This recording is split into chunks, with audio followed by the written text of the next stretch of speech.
What is going on, guys? Time for another She-Ra and the Princesses of Power reaction. Today we're watching Season 5, Episode 11. This episode is called Failsafe, which carries over from the last episode. They discovered that there was a way to shut down the heart of Etheria. So basically it's a race against the clock to see which side gets to it first. Now I'm really excited for this episode because obviously we are getting very, very close to the series finale, which, as sad as that is, it's also going to be a lot of fun to see how the story comes to an end. And I know this doesn't matter as much with a Netflix series because a lot of episodes carry over, but I'm wondering if this is like where the season finale starts or if it'll be like in the next episode. Because the first 3 episodes of season 1 to me felt like one big hour-long introduction, and sometimes the season finales feel like 2-parters. So is this like the technical beginning of the season finale, or will that be next episode? I'm not sure. There's still some questions I have, some mysteries that haven't been totally resolved, and as I said before, not all of them need to be, since there are more important things to focus on, but maybe they'll work in a few of those things, who knows. So yeah, time for the final 3. So, without any further ado, here we go. So wait, hold on. Where have you two been this whole time again? Yeah, that's what I want to know. Some of us have been working to stop the heart of Etheria from falling into Prime's hands. Of a failsafe that will break the restraints the first ones built and set the stolen magic free. Are you kidding? After everything that happened last time, you're still going after the heart of Etheria? Shadow Weaver is the lesser of 2 evils. At least you know she's evil. You want to talk, aren't you? Those mysticals built on the ruins of an ancient First One citadel. And beneath mystical. Can I tell this part? Go ahead. But there are whispers of what they contain. Spooky language. Spooky language. Crystal of Arxia hidden there by a group of traitorous First Ones. You said I could do it. You were taking too long. If you figured it out on your own, why come back here? Why do you need us at all? Because Mystical is controlled by Micah, who you may recall is controlled by Horde Prime. You have allowed Prime to take too much ground. There is no more time for half measures, Adora. You must act now. No more half measures, Walter. It's the only lead we have. We have to try. It'll have to be a stealth mission. Catra, do you think you and Mila can... Leave her to sulk. We can't let her slow us down. You guys get ready. I'll find her. Yeah, listening to Shadow Weaver when it came to Catra back when Adora was still with the Horde was one of the problems with their relationship, so...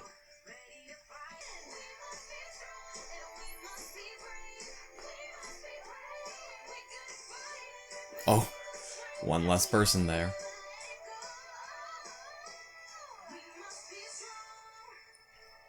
Oh, I see that. I see that. All these updates. Why would I do that? Seems like you and Shadow Weaver have it handled. After everything she's... Yeah, if they're working through all the problems with their relationship, then this is definitely something they need to address. She can't do anything to us anymore. Please come. I could really use your help. Fine. I'm only doing this to make sure Shadow Weaver doesn't try anything. Not because I like you.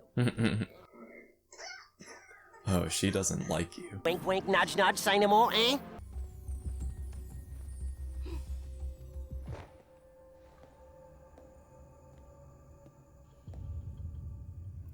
Glimmer finally sees her dad, and it's the worst possible way.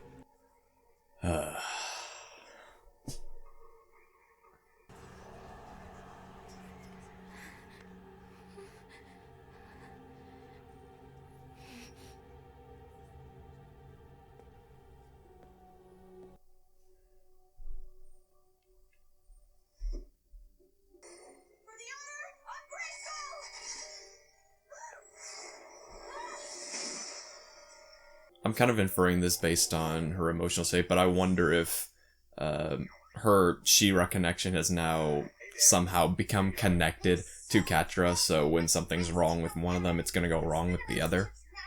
That would be interesting. We're here. Follow my lead. Would I please kill you? Oh, I was confused. For a second I thought she said, would I please kill you? But she said, would I please kill you? She probably does want to kill her, so that's why I thought that. Gotta pay more attention, man. It's the last 3. Hey, are you? I'm fine. Catra, it'll be okay. Trust me. There's no time to waste. You will reach the others by now after that disturbance. Come on, we have to keep moving.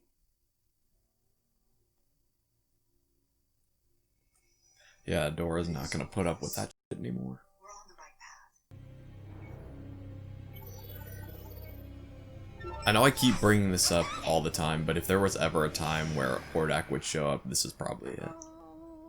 And that might be him. Who knows? They all look the same after all. Wait! Adora! I'm okay. Water may be her weakness, but fire's got nothing on her. Did you just jump into fire for me? No! Wink, wink, nudge, nudge. Oh, oh. You did. This is so cute. Everyone be careful. See, Adora just made a mistake too, but she doesn't get down on Adora. The bias is really annoying. That's why she's a villain. Or, well, not technically a villain anymore, but still unlikable at times. Ugh, whatever. Complex characters. I see you and Catra are close together. Stop right Do now. you really think that's wise? It's none of your business. But it is. If your emotions are blocking you from becoming She-Ra, it's all of Etheria's business. It's been happening ever since the Fright Zone. What if I'm losing her? She-Ra is a being of pure magic. To unleash her full strength, you must be focused. Catra, she distracts you, confuses you. No. Haven't you hurt each other enough? I will stop Prime. No matter what. Who are you? What are you doing here?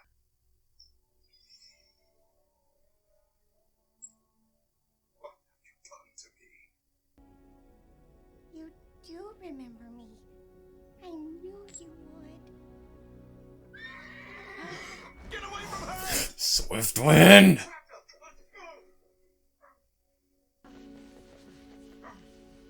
Go. Maybe then these memories, these imperfections will leave me. Shadow Weaver, Swiftwind, people are getting in the way of emotional attachments because they think they're wrong, but they're gonna help. But I know it has to happen in order for the payoff that's gonna come later, so just gotta tolerate it.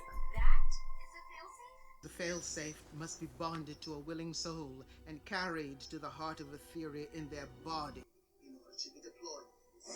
So, like, death? Sure that's safe? Can't turn back now. The failsafe is within our grasp. Catra, this is not the time. Someone must take the failsafe. So you do it then. I've been watching you the whole way in. None of us are strong enough. But She-Ra is.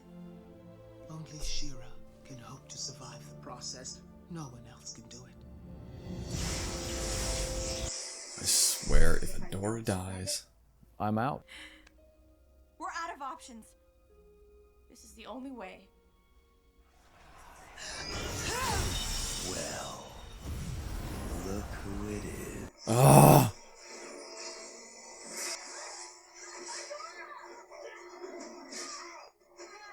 oh no, I just had another thought pop into my head. What if Catra is going to follow Adora inside and take her place and be the one to die so that Adora can live?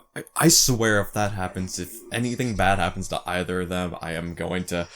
I really hope it's not that kind of ending, because I've been really investigated in certain animated shows before, which I won't spoil here, but certain shows that end like that make it hard to go back and watch the rest of the series because you know it ends in a disappointing way, so I hope it doesn't end that way, but It's sad to see. Hope I didn't miss anything important while I was going on that mini rant. Dark magic. After all, I learned from the best.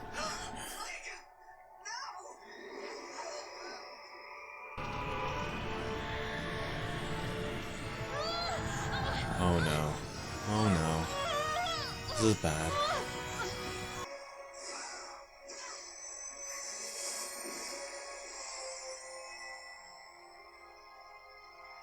Ooh. I've got it. I've got the failsafe. Let's get out of here.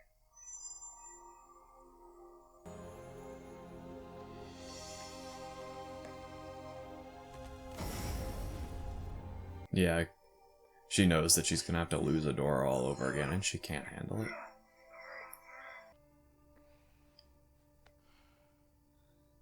Aww. Aww. These last few episodes are gonna be a back and forth between that, isn't it? Aww, aww, aww, aww, aww, aww.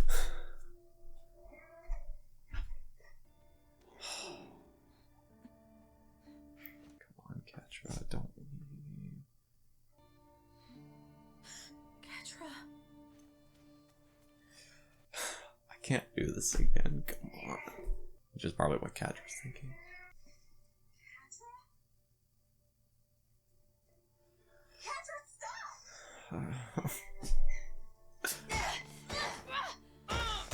You were just gonna leave?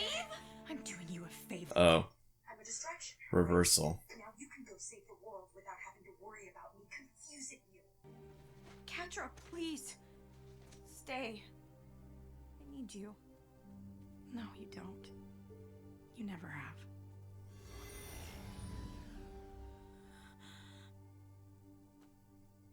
Catra!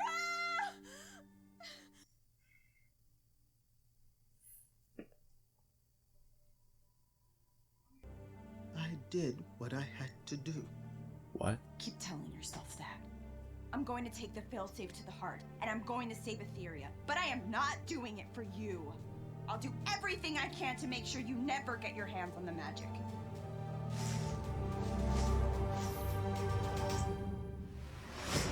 No!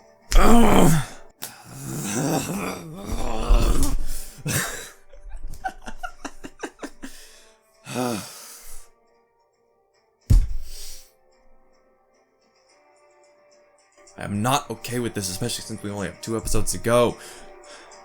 I don't know whether things are gonna work out at the end, or they're gonna partially work out in the end.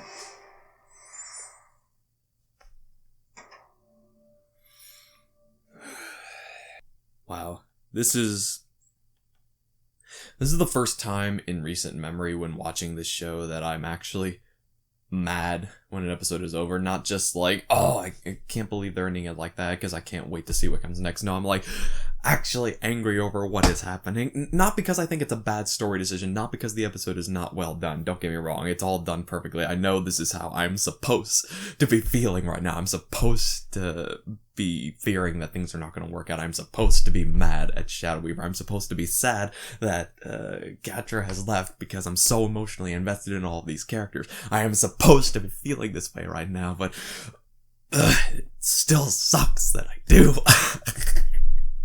Well, let me try to talk about this episode as fairly as I can. So, gosh, what the hell even happened?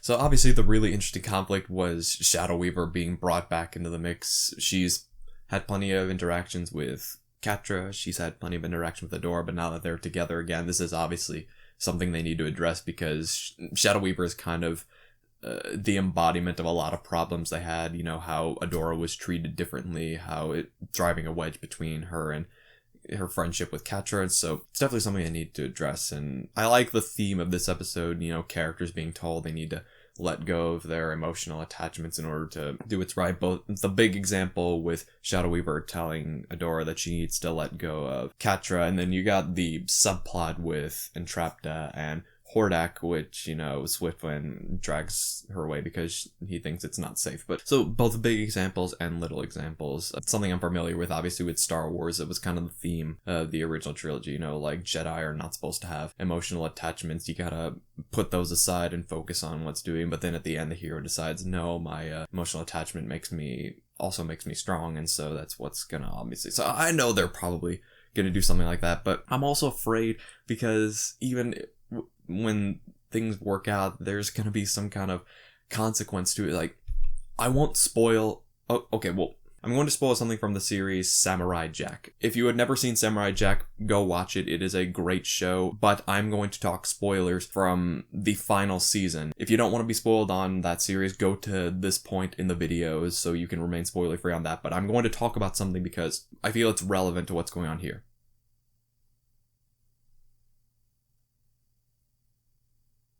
Okay, good, you're still here. Okay, so if you've either seen Samurai Jack or you just don't care about spoilers, here's what happens. So, in the course of Season 5, the main character, Jack, meets this other character named Ashi, and she is a villain at first, and over time, at first she tries to kill him, but then he convinces her to see the world in a different way. Then they become begrudging partners, then they become friends, and by the end they also become romantically involved, which, to be fair, that was, not as developed as it could have been in my opinion, because the season probably could have used a few more episodes because it started to feel kind of rushed. But basically the thing is that at the time I watched it, I really did care about these two, and when they finally defeat the big villain, it's a nice happy ending, and they even decide to get married. And then as she is walking down the aisle, because the show involves time travel, so because they have to go back in time and erase the villain from existence,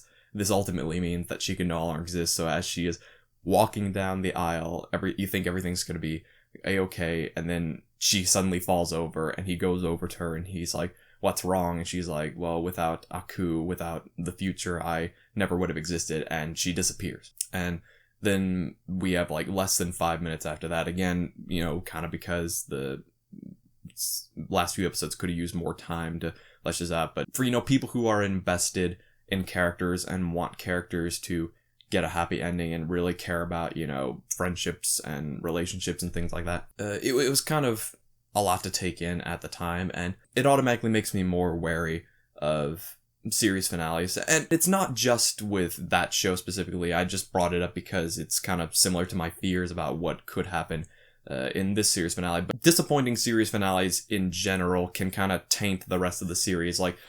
You don't want to go back and watch the series anymore, even if it's still good, because that it ultimately has a disappointing conclusion. And as I was talking about with Samurai Jack, again, spoilers are over, but every time I've tried to go back and watch that show, it's still a great show, but I don't always have as much motivation to watch the entire thing knowing that it's gonna end on a bittersweet note. So, because I like going back and rewatching shows like Avatar: The Last Airbender, Legend of Korra, two of my favorite shows of all time, and the reason that I can go back and rewatch them is because even though the ending is very emotional and you're sad when it's over, it's still a satisfying conclusion, so you're okay with going back and rewatching it. So, okay, so I know that that was a really long tangent to go on, and I had to go into some spoilers for some other shows, so hopefully I didn't spoil anybody who hadn't seen that stuff, but I just wanted to address that because you do have to be honest about how you feel, and obviously that's one of my fears, especially since I'm so emotionally invested in these characters, is something is going to happen, like Dora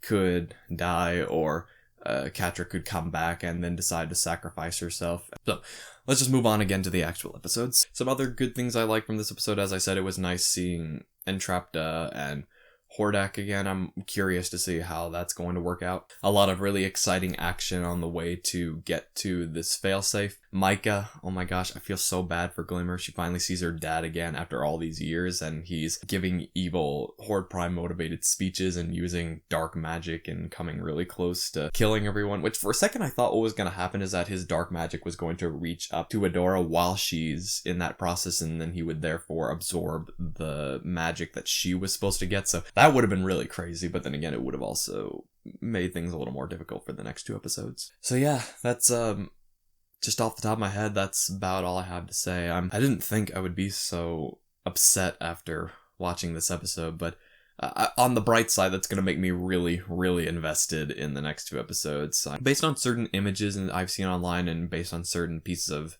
dialogue I've maybe glimpsed, I think I probably have had certain things spoiled for me that are going to happen, but I don't totally know for sure. I may have had it spoiled for me how it's going to work out. I may not have. So 2 episodes left to go. I'm so nervous, but I'm so excited. I cannot wait. I'm going to trust in the creators. I'm going to trust that they've done such a great job so far, so I'm going to trust that they're going to deliver a really satisfying conclusion. So guys, that was my thoughts on this episode.